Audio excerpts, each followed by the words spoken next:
Paborito mo ba ang lechon kawali pero ayaw mo nang matrabaho? Today magluluto tayo ng pinakupsan, a Visayan version of crispy pork belly na linuto sa sariling mantika until golden and crunchy.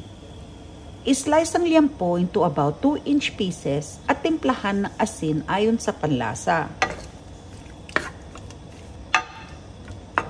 Sa isang kawali, lutuin over high heat for about 7 to 10 minutes or hanggang magsimulang mag-render ng fat. Stir occasionally para even ang pag-brown. Pag nag-release na ng oil, decrease the heat to low. Cover and continue cooking until mag-brown.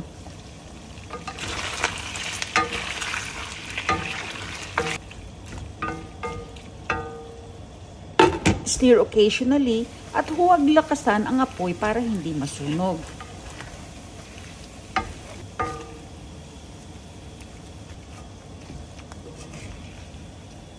Para extra crispy, i-double fry natin ang pork.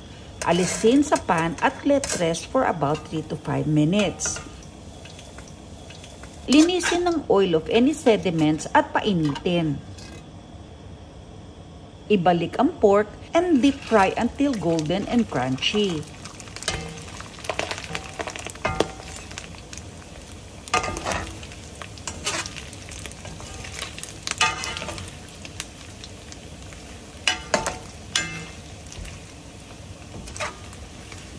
Malutong at malasa, tamang-tama ang pinakupsan na panghapunan or pangpulutan.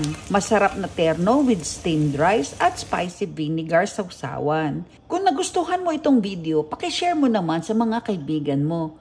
And make sure to follow for more recipes. Enjoy!